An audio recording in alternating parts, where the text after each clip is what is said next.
stay. Let's get to it, everybody. So today we're talking about obedience with your guide dog. You know, I think one of the major issues with service animals, especially guide dogs, is that some people want to treat them like pets. Because these are animals, right? And they have a very high level of training.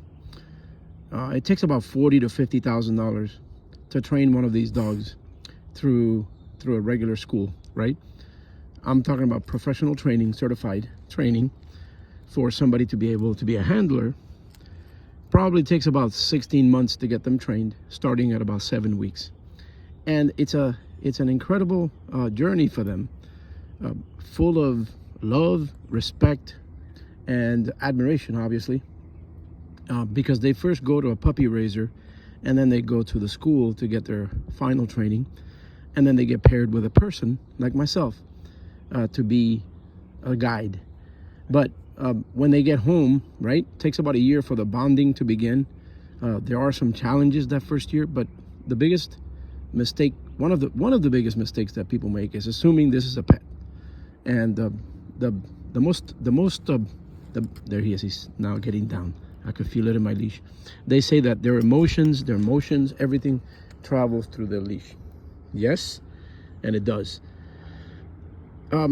Obedience is such an incredible tool every day. And obedience doesn't mean the traditional old-fashioned obedience. I'm talking about obedience where they don't require treats to be able to do the things you want them to do, which is to make sure they're paying attention.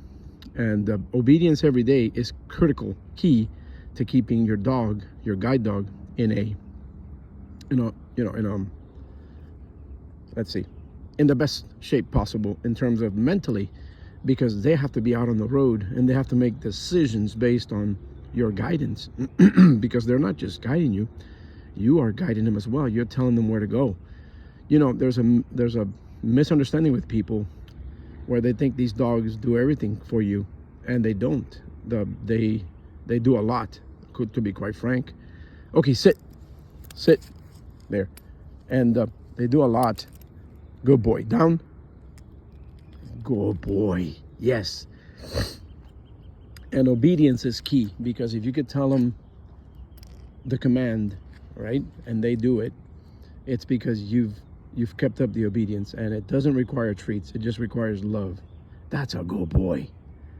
And then, because that's all they need, honestly. All they need is love. So, yes, these are animals. Yes, they have feelings.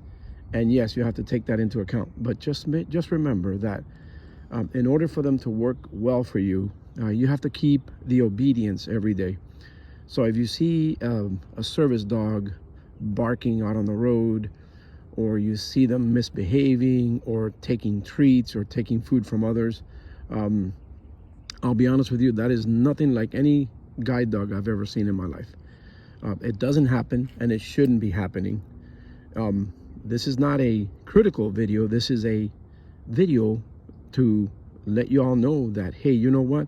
These are highly trained, incredibly well-oiled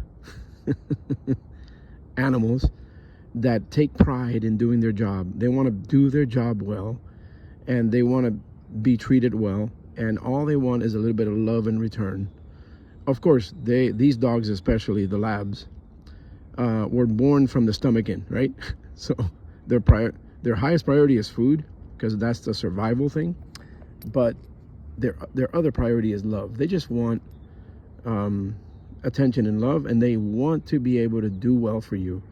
And you gotta be able to train them in a way that they're not becoming a nuisance for other people out on the road. So it is very important to have a well-behaved service animal that can do the things that you want him or her to do without the challenges of having them beg for food out on the road, having them bark, and be of a nuisance. This is not what they're trained for. They're not trained to defend you. They're not trained to do anything other than guide you. This type. And if you maintain the obedience every day, at least once or twice a day, you will find out that these dogs will do so much for you.